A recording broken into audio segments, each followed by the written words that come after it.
and Christine is with me now in the studio. Christine, I've managed to get through quite a bit of the book. It's absolutely fascinating. Thank you. Why did you decide to undertake this journey? Well, it came about almost by chance because I was writing a long feature article about the newly elected Prime Minister of the Tibetan government in exile, Lobsang Sangay, and I went to Dharamsala to interview him. And it was really during the course of research for that I started meeting nuns who'd come out of Tibet with extraordinary stories.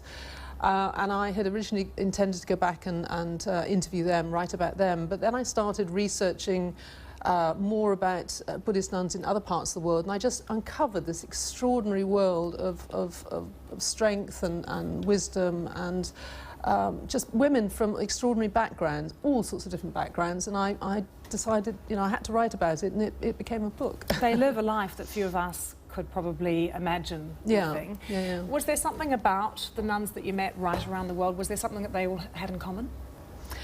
I think they're very feisty characters. They're very strong characters. They were very determined. I think that's the kind of the character streak that runs through them.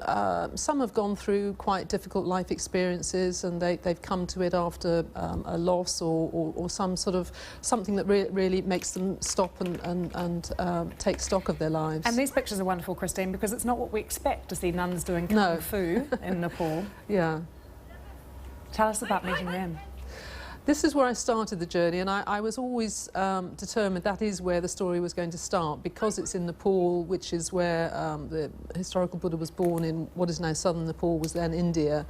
But they are learning kung fu in the tradition that they are in. It's called the Drukpa lineage, and they're the head of the lineage is extremely supportive of women, of nuns. And he decided some years ago to introduce Kung Fu into the daily practice of the nuns to give them physical strength and self-confidence. And it's extraordinary. I mean, they do this, you know, sometimes starting at 4 o'clock in the morning for, you know, several hours. And the strength it's given them has been proven now in the aftermath of the earthquake, because they refused to be airlifted. Their nunnery was quite severely damaged, but they are now sleeping in tents. They're hauling huge quantities of food out to remote villages, and they're doing amazing work. So they are real sort of spiritual warriors. When you see some of the pictures of the nuns, many of them are small girls. They join at a young age, 10, 11, 12. Some of them, yes. That's a hard decision to make. How do they even begin to know at that age that this is the right thing for them to be doing? There are not so many numbers. I mean, some of the footage you're showing are of nuns in Burma and in Nepal. It's in Burma. Because of the political situation in the country, there was a time when girls going to a nunnery were seen as a safe refuge, a safe place for girls to go, but also an amazing opportunity for education. Now the numbers are increasing. In the last 3 decades, there's been a 30% increase in the number of girls women who are going into nunneries.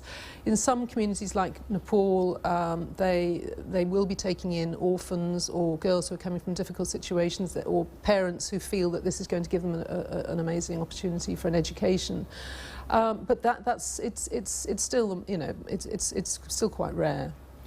As you were writing the book and having these conversations, it seems that mindfulness, this concept, must have exploded. I mean, now we see millions of people. Yes. And mindfulness is at the heart of a lot of what the Buddhists practice. Absolutely. Has it surprised you that it's now become sort of fashionable in this way? It's become extremely, yes. I started writing this book, or researching it 3 years ago. And just in the last couple of years, the concept of mindfulness has really become very written about, very talked about. But it comes from Buddhist monastic origins, and that's what I went, you know, later on in the book I've got one chapter talking about that, and it is at the heart of the practice that all these women spend their lives cultivating, and it's a very, very powerful practice, and I think sometimes it's taken out of that context and to some extent has been commercialised, and I think some people are misinterpreting it for that reason. But it is a very, very powerful practice, and I think in the way that these women explain it, is, you know, I think it's fascinating to go back to the origins. One of the things that you weave into the book, which is quite moving, is your own personal experience, and the other things you've reported on over the years, war and conflict, and the point that you were at in your life. How do you feel that you changed, or what did this experience bring to your life? Well, I've been a journalist for nearly 30 years, 26 years with the Sunday Times, a lot of that time as a foreign correspondent, feature writer covering conflict in, especially writing about women in difficult situations, mass murder of women in Guatemala, mass rape in Bosnia, Kosovo, guerrilla warfare in Colombia, Central America and Gaza.